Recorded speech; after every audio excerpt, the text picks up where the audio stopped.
কে কে ওখানে? কে ওখানে? কে ওখানে?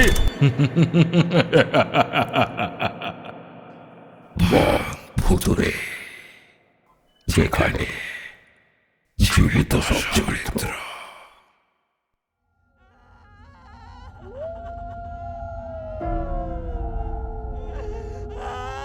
ঘুটঘুটে অন্ধকার এক রাতে গ্রামের সবাই একটা মাঠে উপস্থিত।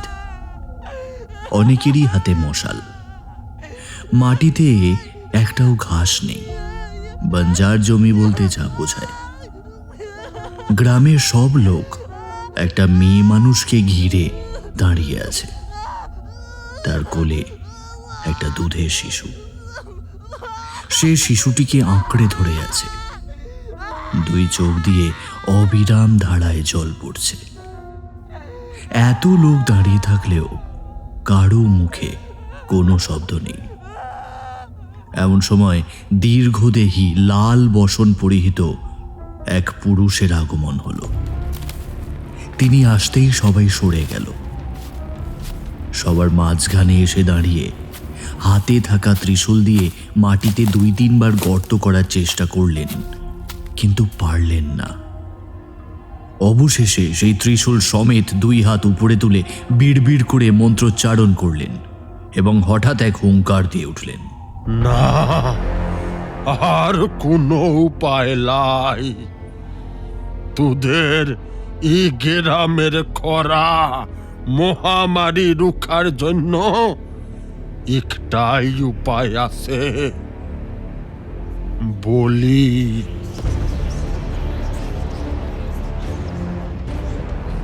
হ্যাঁ, কোন সুরবসুলুক্ষু না, শিশু কন্যার বলি। সবাই ভয়ে শিউরে উঠল। কার বলি চড়বে রে বাবা? যাদের কন্যা সন্তান ছিল তারা তাদের বুকের ভেতর জড়িয়ে ধরল। সাধু সবার মুখের দিকে তাকিয়ে জোরে হেসে উঠল। সুবার যদি এই অবস্থা হয় তো বলি দিবে কে রে? তার বিভৎস হাসির আওয়াজে সবার বুকের রক্ত জল হয়ে যাওয়ার জোগাড়। সাধু বাবা সবার দিকে তাকিয়ে ভালো করে লক্ষ্য করলেন। যখনই যার উপর চোখ পড়ছিল তার মা বাবার বুকের রক্ত শূন্য হয়ে যাওয়ার জোগাড়। সাধু কিছুক্ষণ চুপ করে থেকে শেষে হুঙ্কার দিয়ে উঠল। তারপর তার হাতের আঙুল দিয়ে ইশারা করে বলল, ই সেই কন্যা। এই বলে তিনি তার দীর্ঘ বাহু তুলে নির্দেশ করলেন একটা নোংরা বসন পড়া মেয়ের কোলের বাচ্চাটার দিকে। মেয়েটা চিৎকার করে উঠল, না না না, কিছুতেই না গো, আমি আমার মাইয়াটারে দিবই না। আমি জানতুম ও আমারই মাইয়াকে নিবে। শয়তান, আমারে না পেয়ে আমার মাইয়ারে নিতে চাস? সাধু বাবা হুঙ্কার ছেড়ে বলল, চুপ রহ মাগে, মিথ্যা কথা কইও না। ই শুধু আমার ইচ্ছা নয় রে।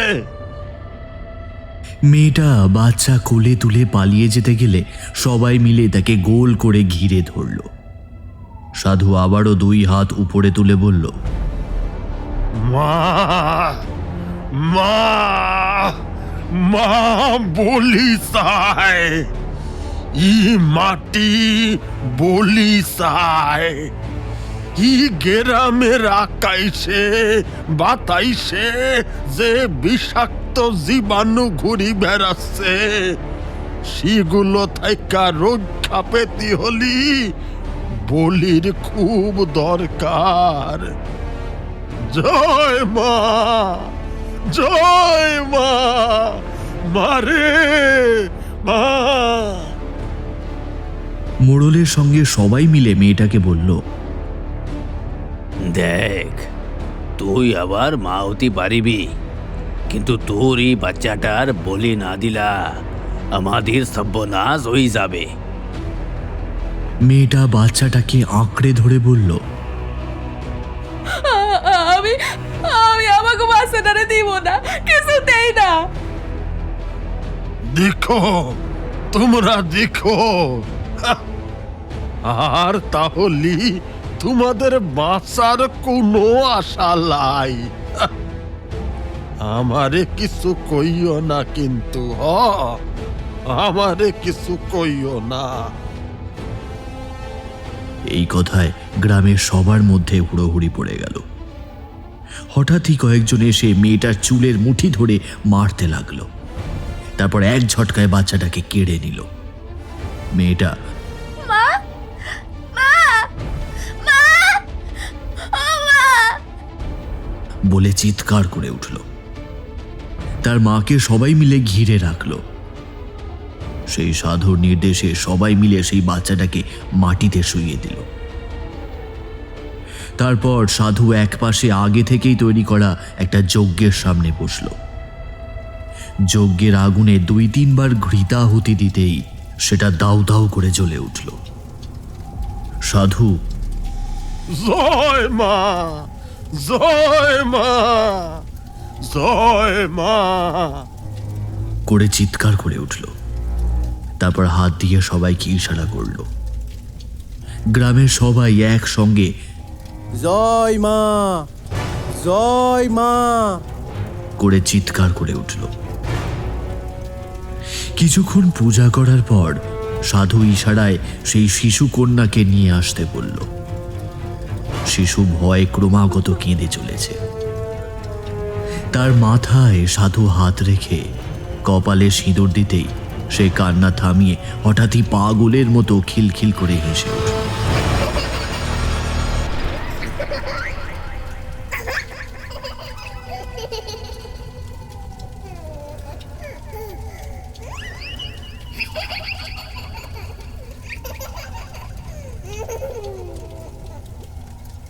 সবাই চমকে উঠল। এমনকি তার মাও কান্না থামিয়ে অবাক হয়ে তাকিয়ে রইল। সাধু ইশারায় সবাইকে জয় মা বলে চিৎকার করতে লাগলো।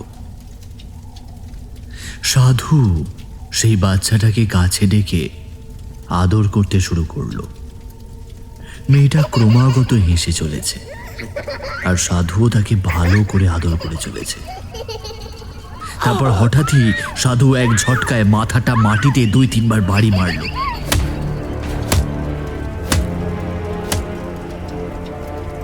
কচি মেয়েটার মাথাটা থেতলে গিয়ে তার থেকে ঘিলু বেরিয়ে এলো। সবার চিৎকার থেমে গেল। ভয়ে সবাই শিউরে উঠল। তারপর সাধু সেই বাচ্চাটার দেহটা জ্বলন্ত অগ্নিতে আহুতি দিল। নরম কচি মাংসগুলো আগুনে পোড়ায় একটা বিকট গন্ধ বেরিয়ে এলো। সাধু ও তার চেলাগুলো খালি উল্লসিত হয়ে চিৎকার করছে। অনেকগুলো ধূপ তারা জ্বালিয়ে দিয়ে উদ্যম নৃত্য করছে। আর চোখের সামনে এই বীভৎস নারকীয় দৃশ্য দেখে সবাই একসঙ্গে ভয়ে থরথর করে কাঁপছে। কারোরই মুখে কোনো শব্দ নেই। বাচ্চাটার মা খালি ডুকরে কেঁদে উঠল। সাধু এবার তার হাত উপরে তুলতেই একটা প্রচন্ড ঝোড়ো হাওয়া এসে চারপাশে তাণ্ডব শুরু করল। সাধু আয়, আয় মা, জয় মা, জয় মা, আয়, আয়, আয় মা, আয় বলে ডেকে উঠল। এমন সময় সেই অগ্নি থেকে উৎপন্ন হলো বীভৎস এক নারী মূর্তি, সম্পূর্ণ নগ্ন। তার এক হাতে নরমুণ্ড আর এক হাতে খড়গ। সে বীভৎসভাবে হেসে উঠল।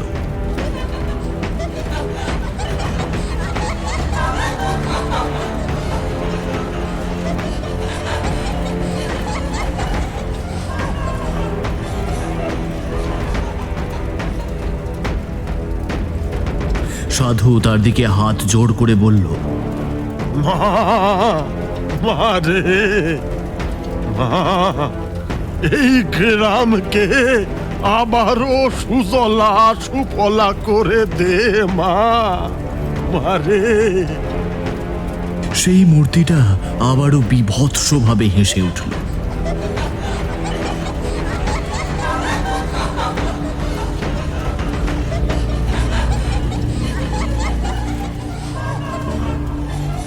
তারপর যজ্ঞের আগুন থেকে একটা হাঁড়ি নিয়ে পুরো মাঠ ও গ্রামের চারপাশে বনবন করে কয়েক পাক ঘুরল।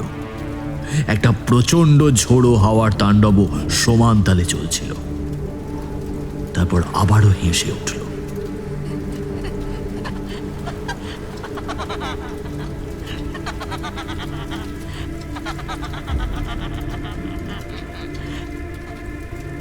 যা, তোদের মনোবাসনা পূর্ণ হবে, আমি চলি।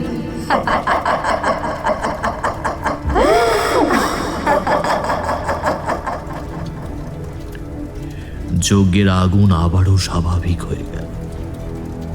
সাধু সেই দিকে প্রণাম করে আবারও জয় মা, জয় মা, জয় মা বলে চিৎকার করে উঠল।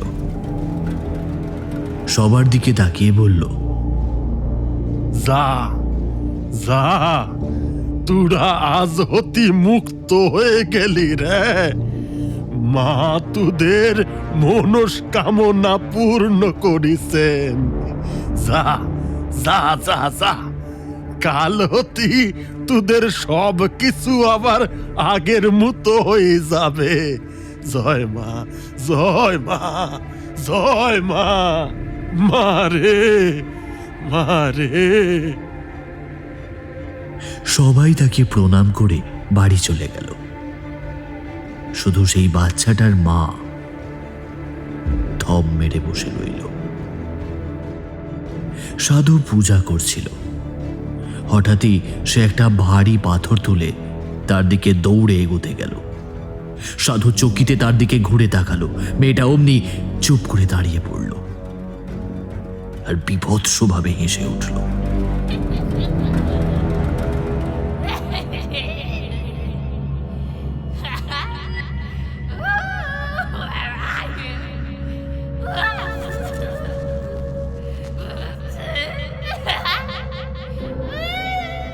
তারপর সেই ভারী পাথরটা দিয়ে নিজেরই মাথায় দুইবার মারল। মাথাটা থেঁতলে গিয়ে সারা মুখ বেয়ে রক্ত গড়িয়ে পড়ল। আর কাটা কলা গাছের মতো দেহটা মাটিতে পড়ে গেল।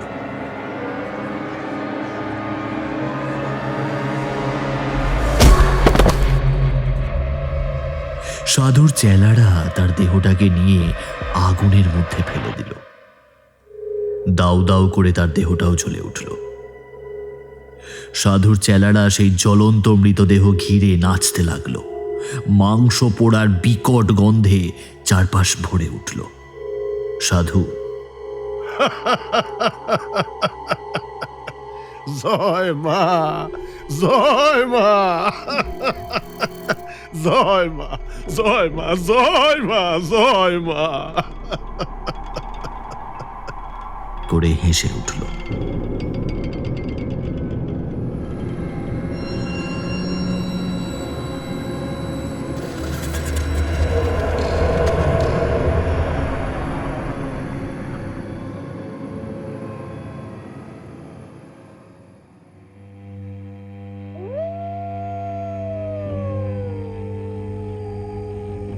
পূর্ণগিরি পাহাড়ের উপরিভাগে গভীর জঙ্গল। বন্য সাপদের কোনো অভাব নেই। তাদের উপস্থিতি সহজেই টের পাওয়া যাচ্ছে। সাপদেরা সবাই যেন জেগে উঠেছে। সবাই তখন বড়ই ক্ষুধার্ত। ঝোপ বুঝে একে অপরের ওপর তীব্র ক্ষিপ্রতায় শুধু ঝাঁপিয়ে পড়ার অপেক্ষা। গভীর অমাবস্যার মধ্যরাত। আকাশে চাঁদ না থাকায় অন্ধকার আরো ঘনীভূত হয়েছে। পূর্ণগিরি পাহাড়ের ঢালের একটা অংশ কিছুটা ধস নামার ফলে গাছপালা পরিষ্কার হয়ে গেছে। এরই ভেতর একটা বড় গুহা রয়েছে। বাইরে থেকে দেখলে ভালো করে বোঝা নাও যেতে পারে, কারণ মুখটা খুবই ছোট, কিন্তু ভেতরে বেশ বড় ও দীর্ঘ। এইরকম প্রাকৃতিক গুহা নতুন কিছু না হলেও এর এক বিশেষত্ব আছে। এর ধারপাশে ভুল করেও কোনো সাপদ ঘেঁষে না। শুধুমাত্র এক বাঘিনী ও চিতাবাঘ এর মধ্যে থাকে। একটা বড় অজগরও একটা বড় ফাটলের মধ্যে বসবাস করে। তবে এরা সবাই এই গুহারই পোষ্য।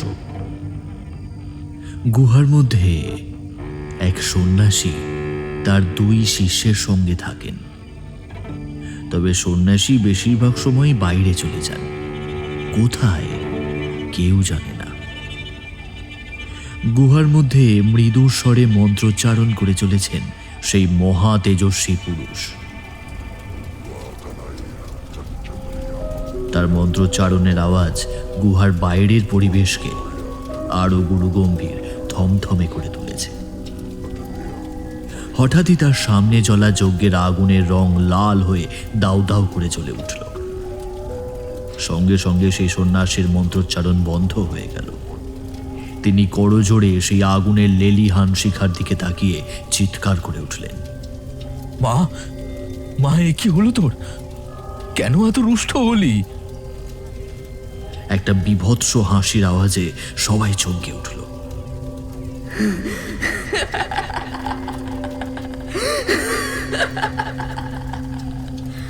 ঘোর অনাচার, ঘোর অনাচার। তুই পশ্চিম দিকে যাত্রা কর, যথা সময় সব জানতে পারবি। আমার আশীর্বাদ তোর সঙ্গে সর্বদা রয়েছে। যথা আজ্ঞা মা, আমি কালই যাচ্ছি। এই বলে তার প্রণাম করা শেষ হলে আবার যজ্ঞের আগুন স্বাভাবিক হয়ে গেল, আর অন্য সবকিছুও আগের মতোই স্বাভাবিক হয়ে গেল। উমানন্দ প্রণাম করে ধ্যানে বসলেন।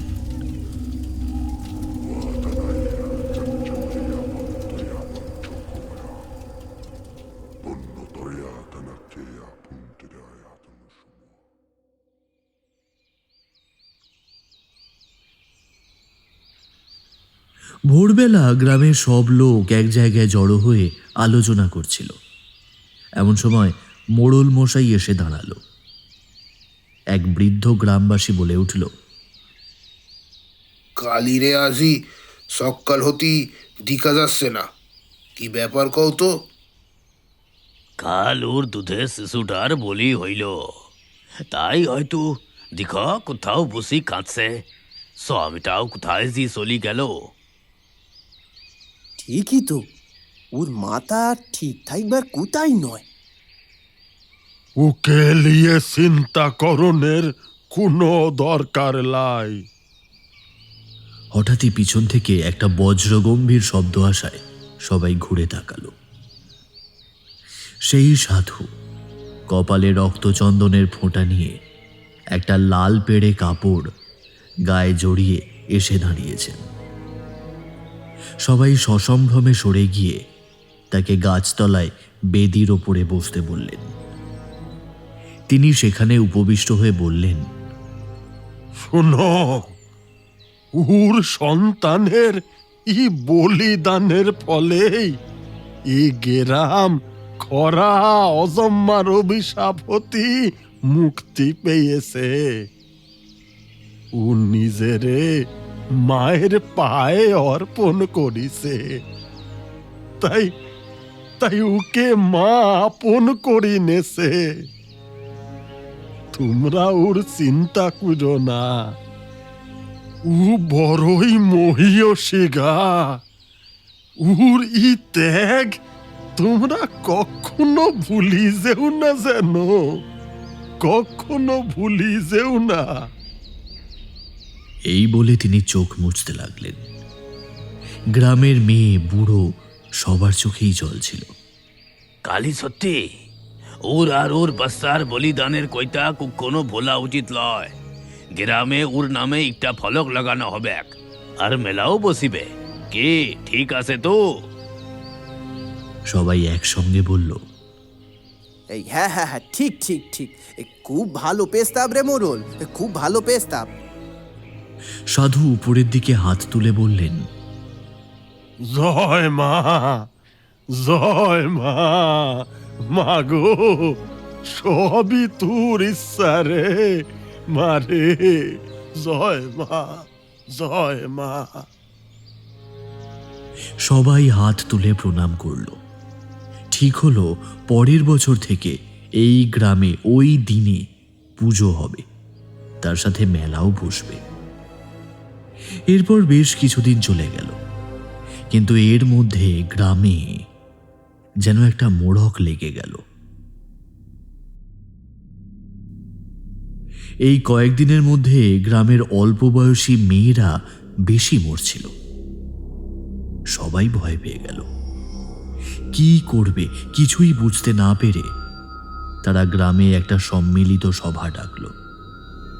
গ্রামবাসীরা সবাই মিলে বলল, একটু থাকা যায় না গো, আমাগো ই তো মাইয়ারা মরিছে, একটা ব্যবস্থা না করলে আমাগো থাইকা মুশকিল হবে তো। কেউ বলল, আমাগো ওই গিরাম সাইরা যেতে হবে লাকি গো। ও মুরল তো কিছু একটা কর। আরে আমি কি টুকটাক কিছু জানি লাকি জি করব? আমারও তো ভয় হইছে, আমারও তো লাতলি আছে কি লাই, আমারও ভয় হয় না। এই যে গ্রামের কাকারা, তোমরা কি কইছো? কিছু বলো।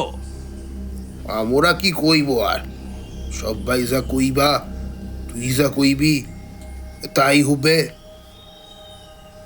সাহেব আমাকে উপর সারলি হুবে লাই, তারপর সব আমার উপর আসি পড়বা।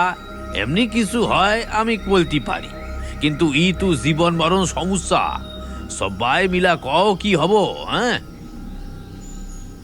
গ্রামের সবাই একসঙ্গে মিলে চিন্তা করতে লাগলো। তারপর একে একে তাদের সাধ্যমতো বলতে শুরু করলো।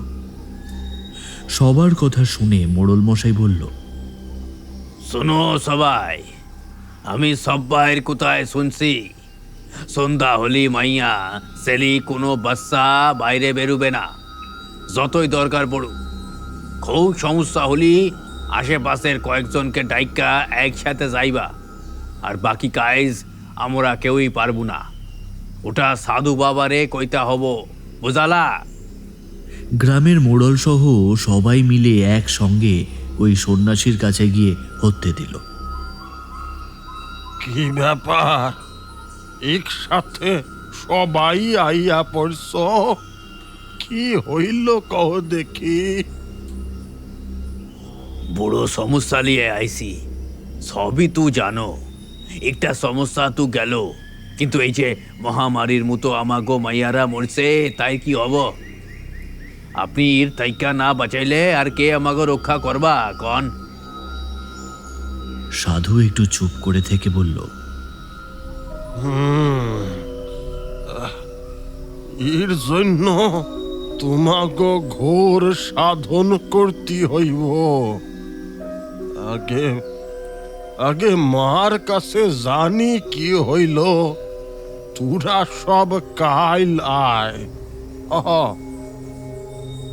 সবাই একসঙ্গে প্রণাম করে চলে গেল।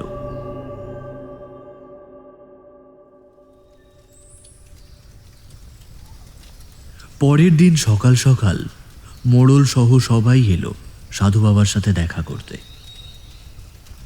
দেখ, আমি ধ্যানে বৈশা বুঝতে পারছি মা বড় রুষ্ট হয়েছেন, মা রক্ত চান। দেখো, অনেক ছেলে মেয়ের বলি আমরা দিয়াছি। আগের দিন আপনি একটা সমাধান দিয়েছিলেন, সেই রকম কিছু একটা করেন। আসলে এত কোশি ছেলে মেয়েদের মৃত্যু আর সহন করতে পারছি না। সাধু দুই হাত উপরে তুলে বলল, মা, মা রে মা, দেখছিস তো ইরা সব কি কইছে? মারে কিছু একটা কর মা, কিছু একটা কর। এই বলে সামনে জ্বলতে থাকা আগুনে ঘৃতাহুতি দিলেন।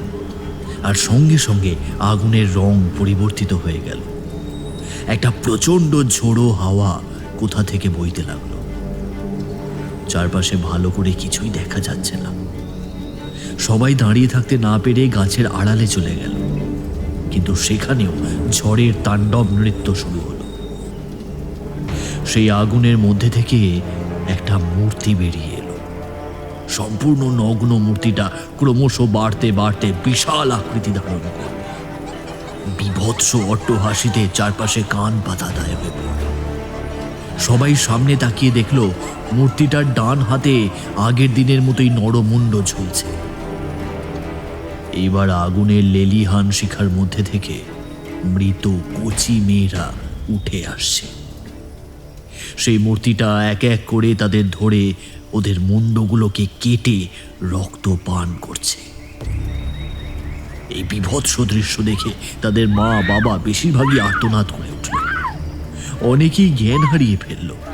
চারিদিকে একটা ত্রাহি ত্রাহি রব উঠল।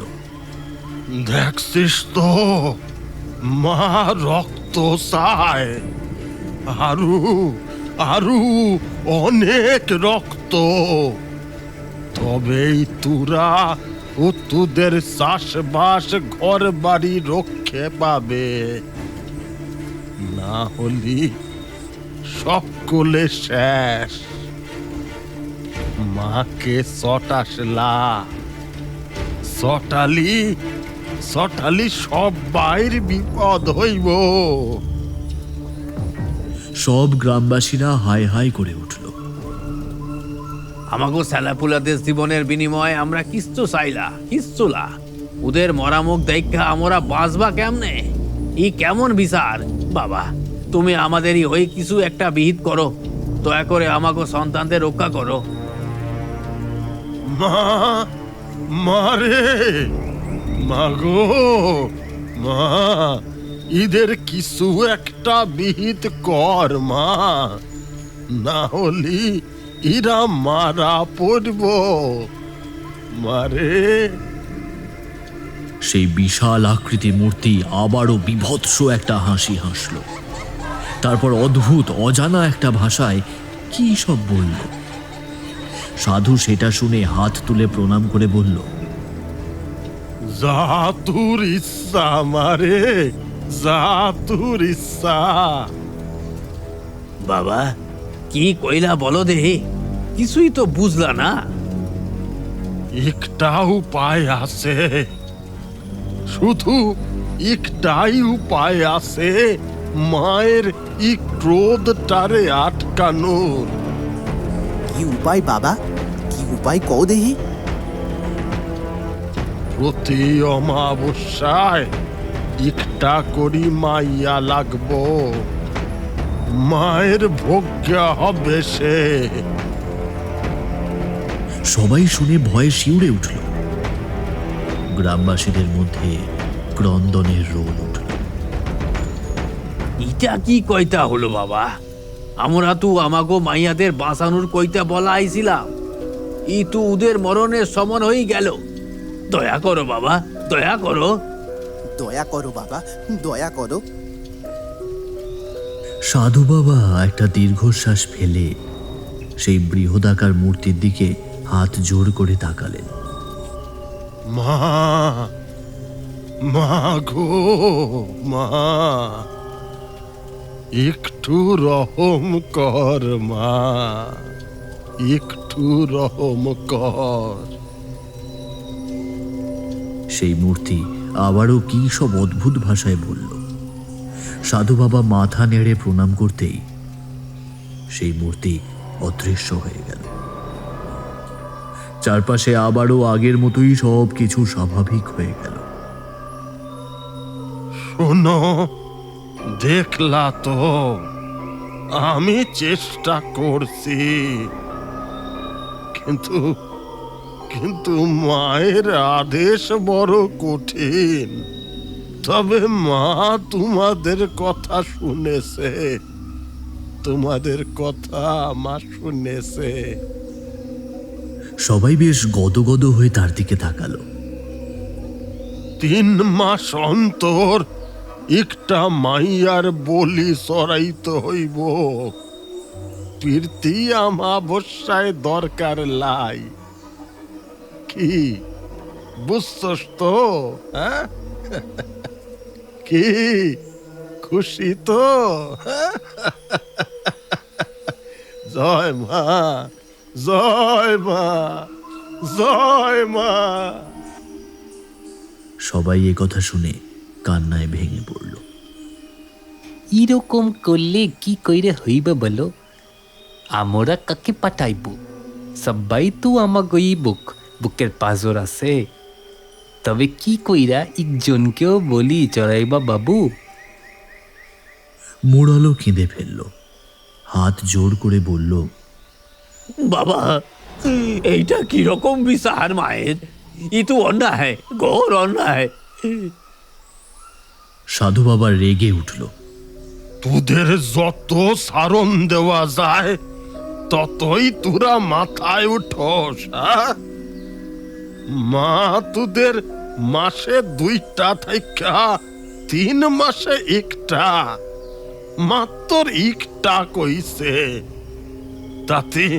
তাতে অন্যায় হয়ে গেল? হ্যাঁ, তাহলে যেরকম কুকুর বেড়ালির মতো মরছস, মর শালা, মর। মোড়ালো এবার রেগে বলল, আমরা কেউ কুকুর বিড়াল নই, মানুষ, বুঝছস? আমরা আজ থাইকা তোমাকে আর তোমার মা কাউরেই মানি না। আমরা নিজেরা লড়বো, আমাকে মা মাইয়াদের জীবন লগে লড়বো। তাতে যা হবার হবে, ডরাই না মোরা। তোমার মাকে বলি দিও। গ্রামবাসীরাও সবাই একসঙ্গে চিৎকার করে উঠল। সবাই সাধু বাবাকে বলল, না না, মানি না। আজ থেকে আমরা কেউ ওরে দেবতা বলে মানি না, একদম মানি না। চারপাশে সবাই চিৎকার করে উঠল। না না, মানি না, আমরা ওই পাষাণ দেবতারে মানি না। সাধু বাবার সারা মুখমণ্ডল রাগে লাল হয়ে উঠল। তিনি চিৎকার করে উঠলেন, কে কইলি তোরা? হ্যাঁ, ই তোদের শেষ কথা? জানোস ইতে কি হতে পারে? হ্যাঁ, ইতোগুলো মাইয়াদের নিত দেহ দেখা কেমন লাগে জানস? তাদের মা বাবার বুক ফাইটা কান্না দায়িত্বা কেমন লাগে জানস? তুই কি বুঝবি? তোর ঘর সংসার আছে? সাধু হুঙ্কার ছেড়ে বলল, মরবি, তোদের মরণই ভালো। আর তোরা সবাই যদি ওই মোরলের সাথে থাকিস, কারু মাইয়া বাঁচব না, কারু না। তিনি তার চেলাদের কি সব যেন বিড়বিড় করে বললেন। তারা হামানদিস্তায় কি সব বাটতে লাগলো। দেখ, ই শেষবারের মতো বলছি, তোরা মায়ের কথা শুন, না হলি সব শেষ করে দেবো। সবাই মিলে গ্রামের মধ্যে ফিরে এলো।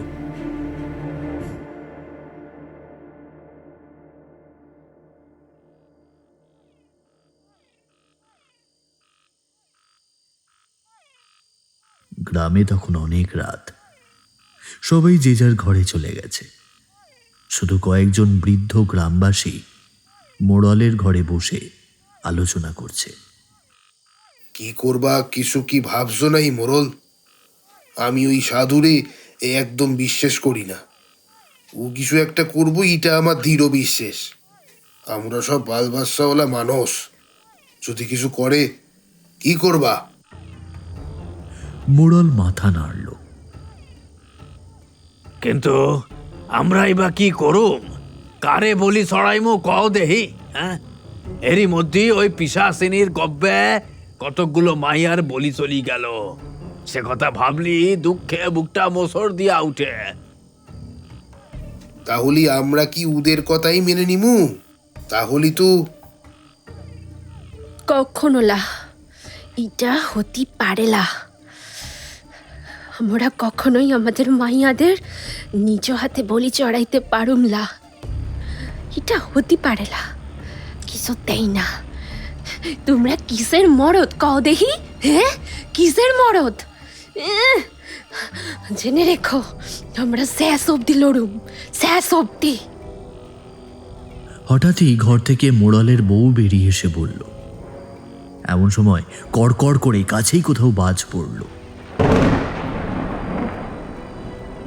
গ্রামের সবাই আকাশের দিকে তাকিয়ে দেখল কোনো মেঘ নেই। হঠাৎই তাদের চোখে পড়ল মোড়লের বাড়িটা দাউ দাউ করে চলছে, আর বাড়ির ভেতর থেকে আরে বাঁচাও গা, আরে মরি গেলুম গো, আরে মরি গেলুম, বাঁচাও আওয়াজ পাওয়া যাচ্ছে। সবাই তাড়াতাড়ি বাড়ি থেকে বালতি ভর্তি জল নিয়ে বেরোতে লাগলো, কিন্তু হঠাৎই আকাশ থেকে কড়কড় করে যেখানে সেখানে বজ্রপাত হতে লাগলো। আশেপাশের গাছপালা পুড়ে যাচ্ছিল, কেউ বেরোতে গিয়েও ভয় বেরোতে পারল না। চোখের সামনে পুরো বাড়ি সহ মানুষগুলো পুড়ে যেতে লাগলো। তাদের আর্তনাদ সবার কানে গেলেও কারোরই কিছু করার ছিল না। সকলের সামনে সব পুড়ে ছারখাড় হয়ে গেল। গ্রামের সবার মধ্যে কান্নার রোল পড়ে গেল।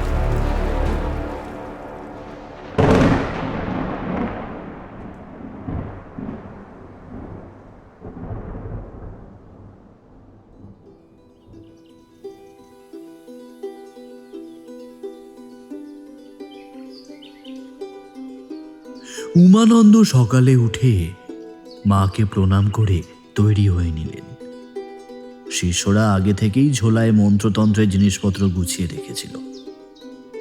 তিনি সেই ঝোলা নিয়ে বেরোবার জন্য দাঁড়ালে শিষ্যরা তাকে প্রণাম করল।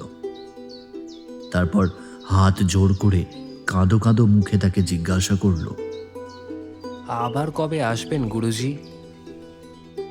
উমানন্দ তাদের বললেন, ঠিক নেই, তোমাদের তো সবকিছুই শেখানো হয়েছে, সেগুলোই অভ্যেস করবে।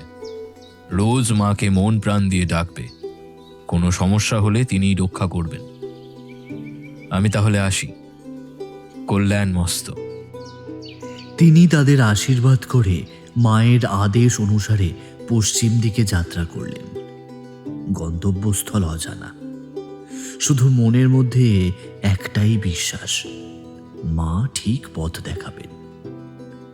বেশ খানিকক্ষণ চড়াই পথে নিচে নামলেন তিনি, কিন্তু যাবেন কোন দিকে? তিনি লক্ষ্য করলেন তার সঙ্গে সঙ্গে একটা বিরাট আকার কালো রঙের কুকুর নিচে নামছে। অন্য সময় হলে একটু অবাক হতেন, কিন্তু এখন বেশ বুঝতে পারলেন এই সবই মায়ের লীলা। তিনিই তাকে পথ দেখানোর জন্য একে পাঠিয়েছেন। টানা 2 দিন 2 রাত যাওয়ার পর একদিন একটা ঝর্ণার ধারে জিরোবার জন্য বসলেন। সেই ঝর্ণার জল খেয়ে মন প্রাণ সব শীতল হয়ে গেল। দূরে খুব সুন্দর লাগছিল পাহাড়ের চূড়োগুলো, একে অপরের ওপর যেন পরপর সাজানো রয়েছে। নিচে অনেক দূরে একটা খরস্রোতা পাহাড়ি নদী বয়ে চলেছে। মনে মনে অনেক কথাই ভেসে উঠছে। সেই কিভাবে তার সাথে তার গুরুদেবের দেখা হলো, তারপর দিনের পর দিন রাতের পর রাত কেটে গেছে মায়ের সাধনার জন্য। অবশেষে দয়াময়ী মা তার দর্শন দিলেন, তিনি সিদ্ধ হলেন। তারপর থেকেই মায়ের আদেশে কত অজানা দেশ জায়গায় ঘুরে বেরিয়েছেন, কত শত ঘটনার সম্মুখীন হয়েছেন। এইসব ভাবতে ভাবতেই তিনি ঘুমিয়ে পড়লেন। সকালে উঠে আবারও পথ চলা শুরু হলো। বেশ কয়েকটা দিন চলার পর তিনি সমতলে নেমে এলেন। সমতলে নেমে বেশ কিছুদিন চলার পর একটা গ্রামের সামনে এসে দাঁড়ালেন। গ্রামটা দূর থেকে দেখে ভালো লাগলেও কাছে আসার পর বড় বেশি নির্জন বলে মনে হলো। যদিও দুপুরবেলা, তবুও গ্রাম এত নির্জন হবে কেন? তিনি ভেতরে ঢুকতে যাবেন, হঠাৎই সেই কুকুরটা তার ধুতি ধরে টানতে লাগলো। এ তো মহাবিপদ, কিছুতেই সে তাকে ভেতরে ঢুকতে দেবে না। তিনি মনে মনে হেসে উঠলেন। আচ্ছা বাবা, যাব না, ভেতরে যাব না, ঠিক আছে? বলে তিনি কুকুরটাকে আদর করে দিলেন। কুকুরটা তার সামনে ল্যাজ নাড়াতে লাগলো। তারপর হঠাৎই সে তার ধুতি ধরে সামনের দিকে টানতে লাগলো। তিনিও তার ইঙ্গিত বুঝতে পেরে সামনে যেতে লাগলেন। বেশ কিছুক্ষণ যাওয়ার পর সামনে আর একটা গ্রাম চোখে পড়ল। কুকুরটা সেই গ্রামের মধ্যে ঢুকে আবারও বেরিয়ে এসে আবার তার মধ্যে ঢুকে পড়ল। উমানন্দ তার পিছু পিছু গ্রামের মধ্যে ঢুকে পড়লেন। সামনেই একটা পাতকুয়া চোখে পড়ল। সেখানে গ্রামের কয়েকজন মহিলা জল ভরছিল। তিনি একটু হেসে জল খেতে চাইলেন। আমরা সাধু টাধু মানি নে, খেতি মানে নিজে লিয়ে খাও, না হলে জাহান্নামে যাও। তারা দড়িসহ বালতিটাকে অশ্রদ্ধা ভরে তার দিকে ছুঁড়ে দিল। তিনি বেশ অবাক হলেন, কারণ গ্রামের লোকেরা সাধারণত সাধু সঙ্গ পছন্দ করেন। তিনি নিজেই জল খেয়ে বললেন, কিছু খাবার পাওয়া যাবে গো? অনেক দূর থেকে আসছি। তারা মুখ ঝামটা দিয়ে বলল, এখন কিছু পাওয়া যাবে ক্লা, জলদি ভাগো ভাগো। উমানন্দ এবার গ্রামের মোড়লের বাড়ি খোঁজ করলে তারা হাত তুলে দেখিয়ে বলল, ধন্যবাদ। বলে সেই দিকে গিয়ে দেখলেন ঘরের বাইরের দাওয়ায় খালি গায়ে এক বৃদ্ধ বসে আছেন। আশেপাশে কয়েকজন মহিলা কাজ করছে, আর বৃদ্ধ ঠিক পিছনেই কালো কুকুরটাকে দাঁড়িয়ে থাকতে দেখে বুঝলেন সঠিক জায়গাতেই এসেছেন। এই বৃদ্ধই তাহলে এই গ্রামের মোড়ল। আমি অনেক দূর থেকে আসছি, আজকের দিনটা যদি একটু থাকতে দেন বড়ই উপকার হয়। আর এই কুকুরটা... বলে পাশে তাকিয়ে দেখলেন কুকুরটা নেই। না না, আমরা ঠাকুর মানি না, আর সাধুদের তু থাকতে দিই না, তাদের দায় খালি দূর কইরে দিই। হঠাৎই ঘরের মধ্যে থেকে অল্প বয়সী একটা ছেলে তেড়ে এসে তাকে জোরে এক ধাক্কা দিল। সে তাকে আবারও ধাক্কা দিল, কিন্তু এক চুলও সরাতে পারল না, বরং নিজেই একটা কারেন্টের ঝটকার মতো খেয়ে ছিটকে পড়ে গেল। সবাই চমকে উঠল। উমানন্দ একটু হাসলেন। তার বাড়ির মেয়েরা এসে উমানন্দের পা জড়িয়ে ধরে বলল, বাবা বাবা গো, ও ছেলে মানুষ, ওর কথায় কিছু মনে করবেন না, ওরে ক্ষমা করি দেন বাবা, ওরে ক্ষমা করি দেন। আসলে কি জানেন তো, আমাদের সনে বড় একটা খারাপ ঘটনা ঘটে যাবার পর হতি না আমারও কেউ ঠাকুরে আর বিশ্বাস করিলা গো, বিশ্বাস করিলা, তাই ওইরম ব্যবহার করে ফেলছে। ছেলেটা তখনও মাটিতে পড়ে তার দিকে ফ্যাল ফ্যাল করে তাকিয়ে রয়েছে। উমানন্দ এটাই তো চাইছিলেন, কারণ তিনি গ্রামে ঢুকে কোথাও একটা মন্দিরও দেখতে পাননি। তখনই তার খটকা লেগেছিল। বৃদ্ধ তাকে বসতে বললেন। উমানন্দকে দাওয়ায় মেয়েরা ভালো বসার জায়গা দিল। উমানন্দকে বৃদ্ধ সব কথা বলে বলল, কি আর বলবো বাবা, চক্ষুর সামনে দাদা বৌদি ও গ্রামের কয়েকজন কি মরি পুড়ে ছাই হতে দেখলুম, কিছু করতে পারিলাই। তারপর হইতে গ্রামের মায়াদের দলি দলি শরীর খারাপ হতে দেখলাম, আর গ্রামে থাকিতে মন চাইল না। আমরা সবাই মিলা ইক রাতির বেলা ছেলা মাইদের লিয়ে ই গ্রামে চলি এলুম। সব কিছুই গ্রামে পড়ে রইল গো, আমাদের জমি ঘর শৈশব সব কিছুই সারিয়ে এলুম। জি ঠাকুরে আমাগো দেখিলি না, তারপরে থাইকা আমরাও আর কোনো ঠাকুর মানিলা। বৃদ্ধর চোখ দিয়ে জল পড়তে লাগলো। কেনে মানবো তো বল, কেনে মানবো? জি ঠাকুর আমাকে দেয় না, আমাদের মাইয়াদের বড় বড় অবস্থা করে, তারে কেন মানবো? উমানন্দ চুপ করে থেকে বললেন, আমাকে যে মেয়েরা অসুস্থ হয়ে পড়েছে তাদের একবার দেখাতে পারবেন? বৃদ্ধ সেই ছেলেটাকে দেখিয়ে বলল, ই আমাগো ভাইপো, উদিনই আমাদের বাড়িতে ছিল বলে পরানটা বেঁচে গেছে। বাবাকে লিয়া সব দেখাও দেহি। আমি পারবো না। তার কাকিমা তাকে বুঝিয়ে সুঝিয়ে রাজি করলেন। উমানন্দ তার সাথে এক একটা ঘরে ঢুকে মেয়েদের ভালো করে দেখলেন। সারা শরীর থেকে যেন কেউ সমস্ত রক্ত শুষে নিয়েছে, এত দুর্বল যেন বিছানায় মিশে গেছে, শুধু প্রাণটুকু রয়েছে। উমানন্দ সাধু হলেও তার চোখে জল চলে এলো। তিনি বুঝতে পারলেন যে মা তাকে একটা বড় দায়িত্ব দিয়েছেন, আর যে এই কাণ্ডটা করেছে সে খুব সাধারণ কেউ নয়। তবে তিনি এই রকম বহু ঘটনার সম্মুখীন এর আগেও হয়েছেন, তাই চিন্তা করলেন না। তিনি ছেলেটার পিঠে হাত রেখে বললেন, আমি বুঝেছি, তোমাদের ক্ষোভের যথেষ্ট সঙ্গত কারণ রয়েছে। সে তার হাত সরিয়ে নিল। উমানন্দ তখন তাকে জোর করে জড়িয়ে ধরে বললেন, চিন্তা করো না, আমার ওপর কেন রাগ করো? আমি তো তোমাদের বাঁচাতেই এসেছি। ছেলেটা এবার চুপ করে রইল। তারপর একটা জিজ্ঞাসু চোখে তাকালে তিনি মাথা নেড়ে তাকে আশ্বাস দিলেন। ছেলেটা আবারও তাকে বৃদ্ধের কাছে নিয়ে গেল। তার পিছনে তখন পুরো গ্রামবাসী দাঁড়িয়ে রয়েছে। উমানন্দ বৃদ্ধ ও সবার উদ্দেশ্যে বললেন, আমি একটা যজ্ঞ করতে চাই, দেখি একবার চেষ্টা করে। আমাকে আপনারা একটু ভরসা করুন খালি। আমরা রাজি লই। খাইল কাইটটা কুমির লিয়া আসবা তু, উদির ছনে আমরা পালুম। ই সাধুরিটা হাও।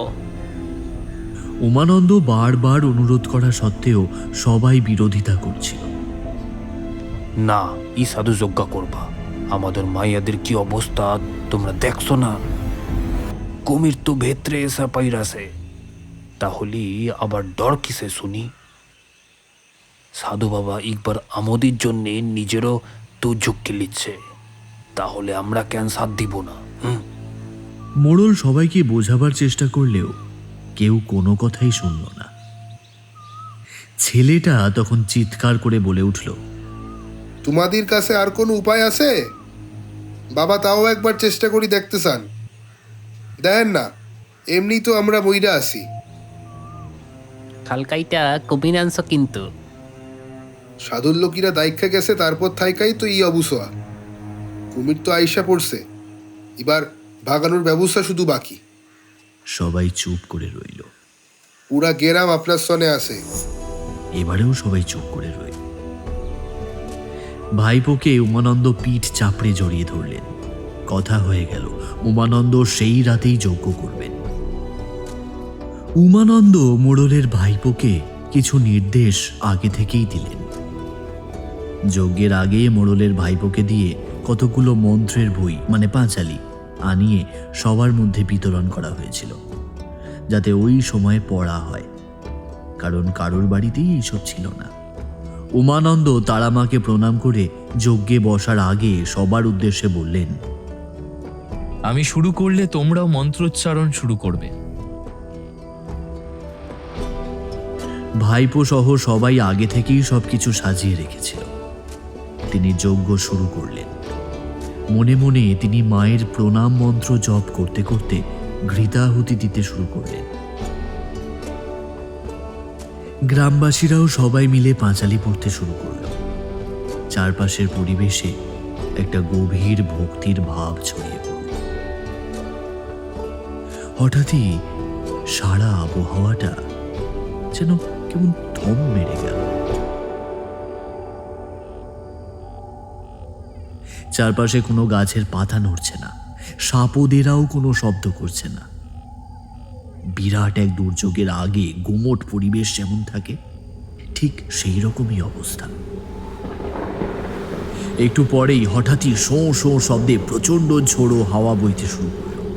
আকাশে ঘন মেঘ ঘনীভূত হলো।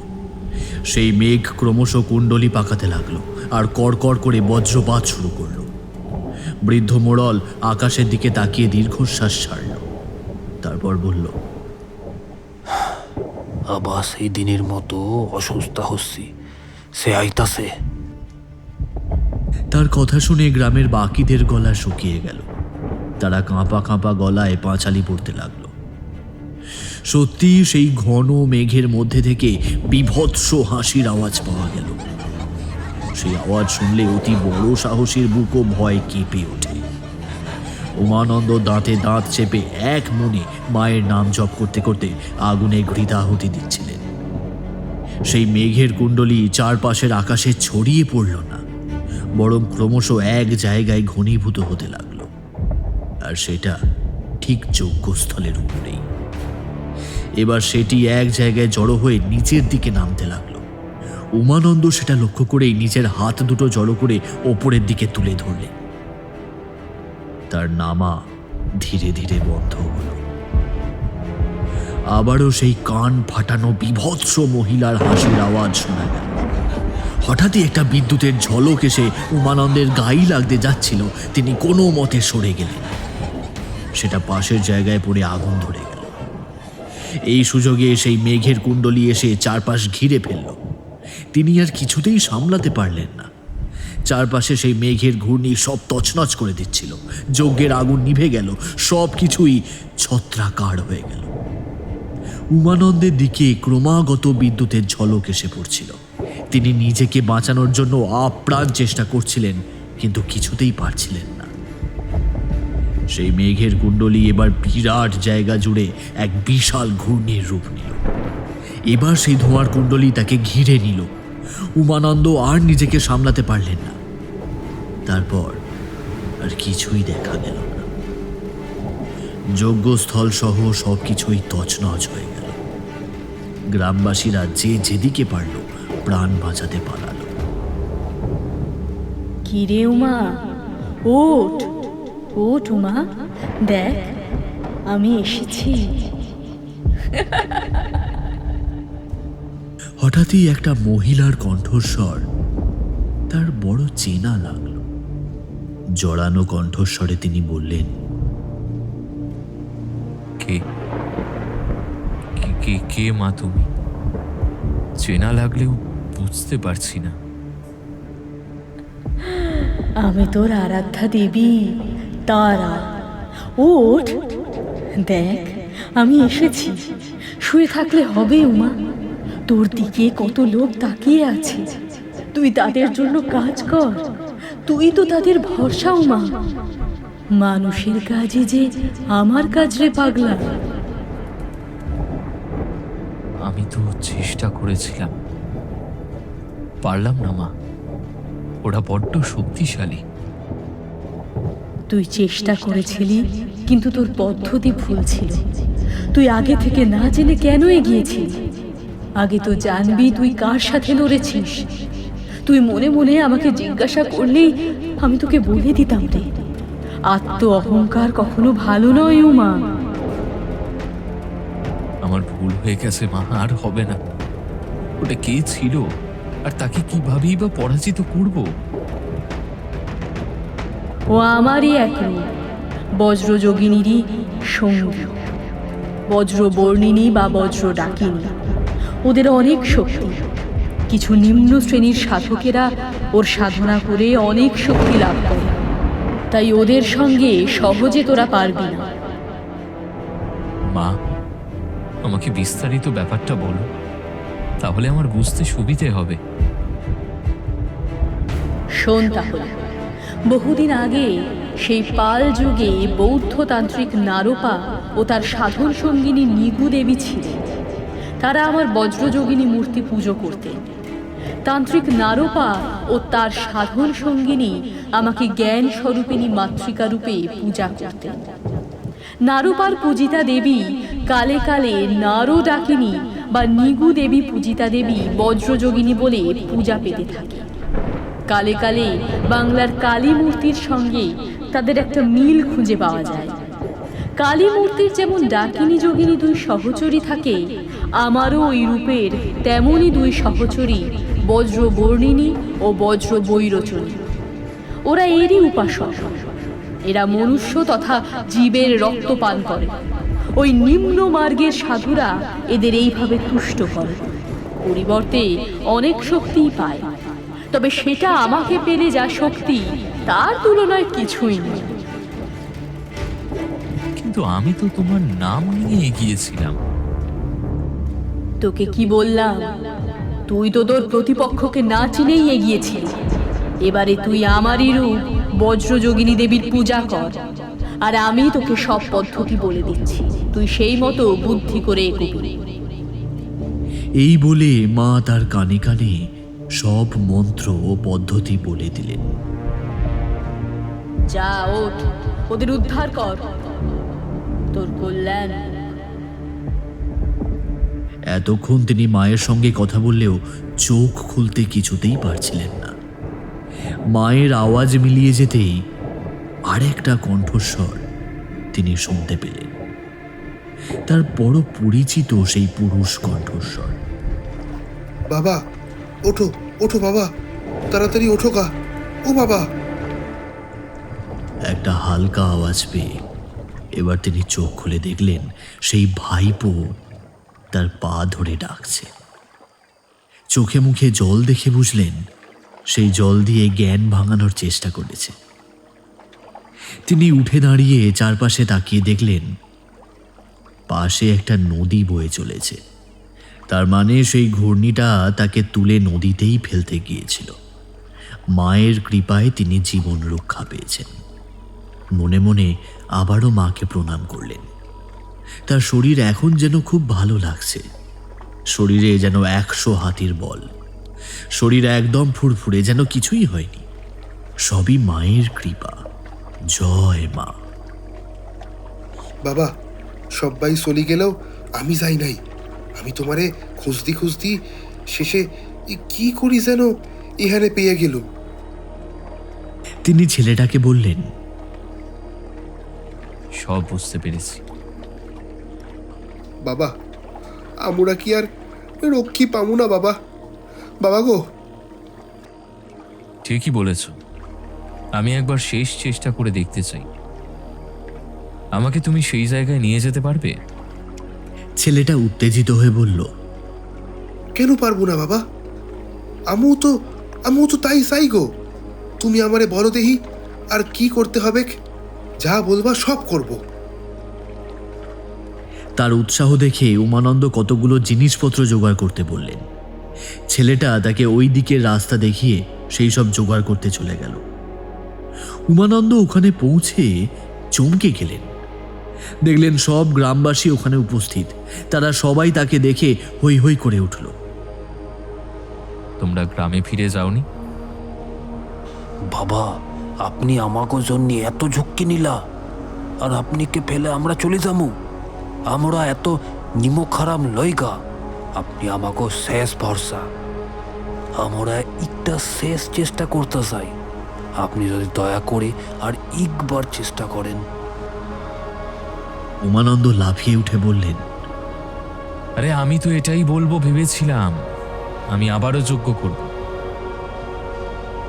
উমানন্দ একটা গণ্ডি কেটে দিলেন। তোমাদের একটা মন্ত্র লিখে দেব, সেটাই তোমরা পড়বে। আর এই গণ্ডি কেটে দিলাম, এর মধ্যেই সবাই রইবে। আর যে সমস্ত মেয়েরা অসুস্থ তাদের সবাইকে এখানে নিয়ে এসো। তার কথা মতো সবাই তাই করল। মেয়েদের সবাইকে যজ্ঞের গণ্ডির মধ্যে বসাও। মেয়েগুলোকে এসব যজ্ঞের গণ্ডির মধ্যে বসানো হলো। উমানন্দ আবারও যজ্ঞে ঘৃতাহুতি দিয়ে তারা মায়ের নাম স্মরণ করলেন। তারপর তার কথা মতো সেই ভাইপো মাটির তৈরি একটা বড় বজ্র বানিয়ে নিয়ে এলো। উমানন্দ মায়ের সিঁদুর তাতে মাখিয়ে কৌপিন থেকে একটা ছোড়া বের করলেন।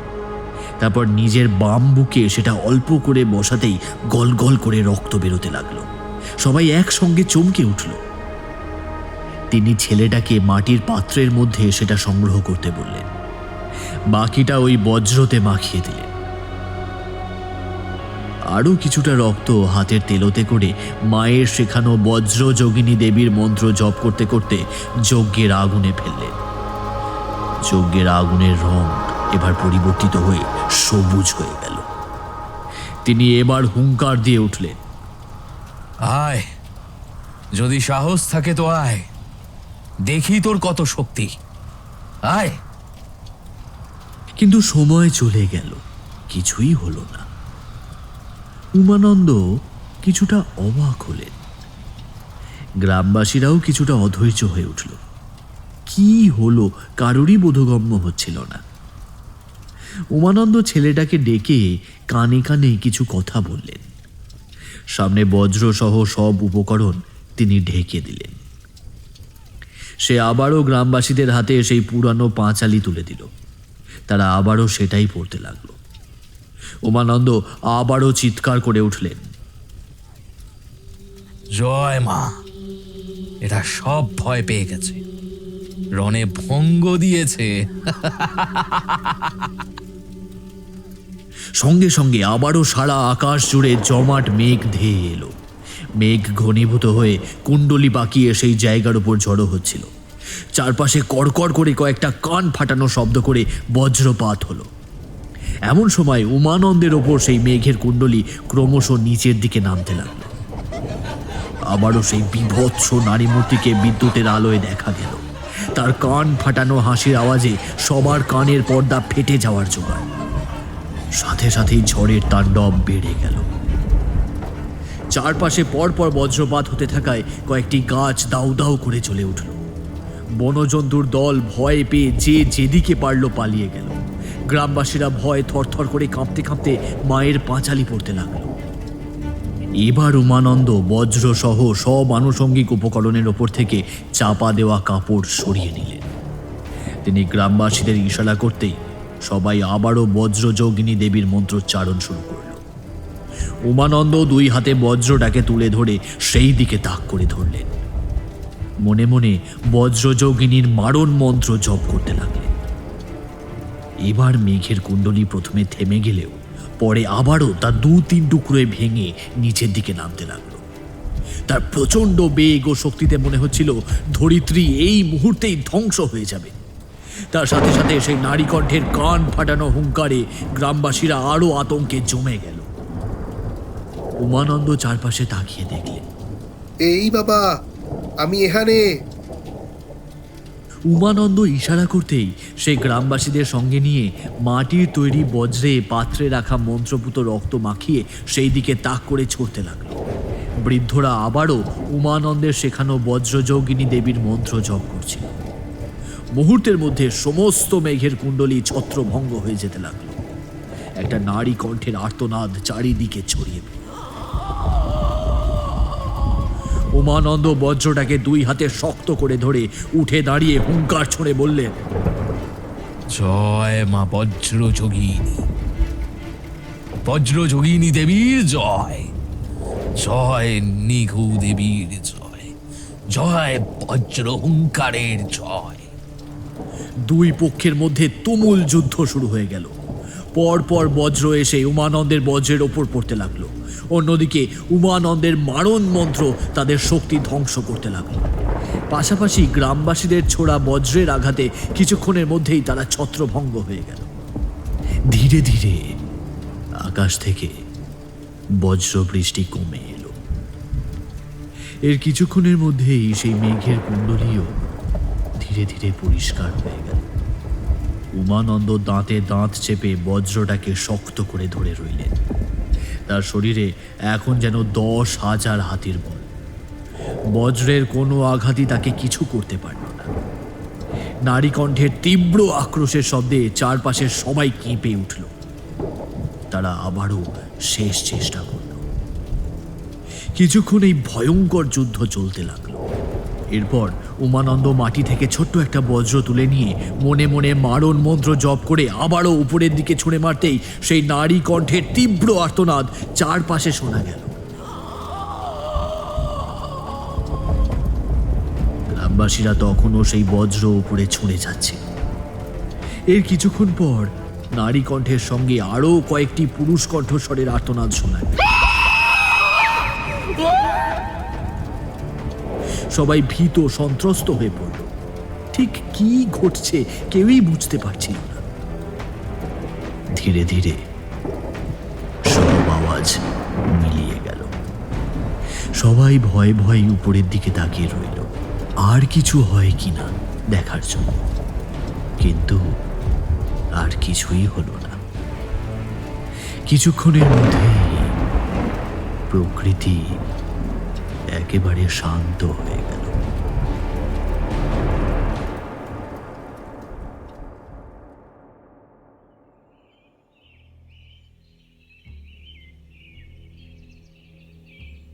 ভোর হয়ে গিয়েছিল। অরুণের কিরণ চারপাশে ছড়িয়ে পড়ল। পাখির কলকলানিতে চারপাশ মুখরিত হয়ে উঠল। উমানন্দ মনে মনে একটু হাসলেন। তার দুই চোখ বেয়ে অবিরত জলধারা তার চিবুক বেয়ে গলা বুক ভিজিয়ে দিচ্ছিল। সটাং মায়ের উদ্দেশ্যে প্রণাম করে বারবার তার স্তুতি গাইতে লাগলেন। সব গ্রামবাসীরা উমানন্দ বাবার পায়ে এসে প্রণাম করে তার জয়ধ্বনি দিতে লাগল। এক বৃদ্ধ এসে হাত জোর করে বললেন, ধন্যি বাবা, তুমি ধন্যি। আজ হতে আমরা সবাই তোমার শিষ্য, আর তুমি এই গ্রামের কর্তা। এটাই সবাই ভুল করে। তোমরা সবাই মায়ের জয়গান গাও। আমি সাধারণ মানুষ, আমার কি ক্ষমতা তোমাদের রক্ষা করব? সবাই হৈ হৈ করে মায়ের জয়গান করতে লাগলো। ভাইপো এসে তার পায়ে প্রণাম করতেই উমানন্দ তাকে জড়িয়ে বললেন, এ না থাকলে আমি একা কিচ্ছু করে উঠতে পারতাম না। সত্যি তোমার সাহস ও গ্রামের প্রতি ভালোবাসা দেখার মতো। সে একটু লাজুক মুখে হাসল। বাবা, একটা কথা জিগাবো, যদি কিছু মনে না করেন তো? উমানন্দ হেসে মাথা নাড়লেন। বাবা, প্রথমেই কিছুই হচ্ছিল না কেন, এরপরই আবার হঠাৎই কেন ওরা আক্রমণ করলো? এই তো ঠিক ধরেছ। আসলে জেনে রাখো, ওই সাধুরা বজ্রযোগিনী দেবীর সঙ্গিনী পুজো করত। এরা মানুষের রক্ত খাগি। এদের পূজা করলে অনেক শক্তি পাওয়া যায়, কিন্তু মায়ের কাছে তা কিছুই নয়। তাই যখন আমি বজ্রযোগিনী মায়ের পুজোর মন্ত্র বলছিলাম, এরা আসতে পারছিল না। তাই মাঝপথে আমি আমার আরাধ্যা তারা মায়ের মন্ত্র বলতেই ওরা তেড়ে এলো। আর তখন আমি আবারও বজ্রযোগিনী মায়ের মন্ত্র জপ করতে শুরু করলাম। ওনার অস্ত্র বজ্রকে মন্ত্রপুত করে আগেই তৈরি রেখেছিলাম। এবার তোমাকে বলেছিলাম আগে ভাগেই অনেকগুলো বজ্র তৈরি করে রাখতে। সেগুলো ওই মন্ত্রপুত রক্তে ডুবিয়ে সেটা ছুঁড়তেই সাংঘাতিক কাজ হলো। শেষে আমি বজ্রকে ঢাল হিসাবে ব্যবহার করলাম। ওদের আক্রমণ হলেও তাই এবার আমার কিচ্ছু হচ্ছিল না। এরপর ওদের ওপর মারণ মন্ত্র জপ করতেই সব শেষ। আসলে সবই মায়ের লীলা গো। কখন কি রূপে আসতে চান তারা পাগলিকে বোঝা বড় কঠিন। এখন তার বজ্রযোগিনী রূপে প্রকাশিত হবার ইচ্ছে হয়েছে। জয় মা। ভাইপো একটা কি যেন জড়িবুটি উমানন্দের বুকের ক্ষতের উপর লাগিয়ে দিচ্ছিল, যাতে তার ক্ষত সেরে যায়। উমানন্দ স্নেহের হাত বুলিয়ে দিলেন তার মাথায়। শোনো, তোমরা আজ থেকে এই বজ্রযোগিনী মাকে মন্দিরে প্রতিষ্ঠা করে পুজো করবে। আর এই বজ্রটাকে ওই মন্দিরে মায়ের পায়ের পাশে রাখবে, এরও পুজো করবে। উমানন্দ চোখ বন্ধ করে ভাইপোর মাথায় হাত রাখলেন। আমি জানি এ খুব ভালো মাটির কাজ জানে। ও অল্প সময়ে যে বজ্রগুলো তৈরি করেছে আমি অভিভূত। আমি ওকে আশীর্বাদ করলাম। তারপর ছেলেটার দিকে তাকিয়ে বললেন, তুমি মায়ের মূর্তি তৈরির সময় যে মূর্তি তোমার মনের মধ্যে আসবে তাকেই দেবতা হিসেবে বানাবে, ওটাকেই সবাই দেবতা জ্ঞানে পুজো করবে। বাবা, আপনি এই গ্রামে থাকবেন, আমরা আপনাকে মাথায় তুলে রাখবো বাবা। চিন্তা কি, মা তো থাকবেন। আবারও বলছি, তোমরা ভাবো মানুষ মানে আমি তোমাদেরকে বাঁচিয়েছি। অসম্ভব, অসম্ভব। কোনো মানুষের পক্ষে এটা সম্ভব নয়। স্বয়ং মা তোমাদের বাঁচিয়েছেন। মা তোর বুদ্ধি দিয়ে আমাকে বাঁচাইছে, এবার এবার কে আমাকে রক্ষা করব? তারপর সবার উদ্দেশ্যে বললেন, মাই করবে, আর কার ক্ষমতা আছে রে পাগল? শোনো, এই বজ্রটাকে সাবধানে রাখবে। যদি কখনো এর রং কালো বর্ণের হয় তাহলে জানবে তোমাদের মহা বিপদ, কোথাও কোনো অনাচার হচ্ছে। তখন কি করব বাবা? কি আর করবে, মাকেই ডাকবে। যাই হোক না কেন, শুধু মাকে ডাকবে। ভাইপো উমানন্দের পা জড়িয়ে ধরল। উমানন্দ হেসে তাকে ধরে তুলে বুকে জড়িয়ে ধরে বললেন, শোনো, আমি তারা মায়ের আদেশ অনুসারে এখানে এসেছিলাম। আবারও মায়ের আদেশে যারা বিপদে আছে তাদের কাছে যাব।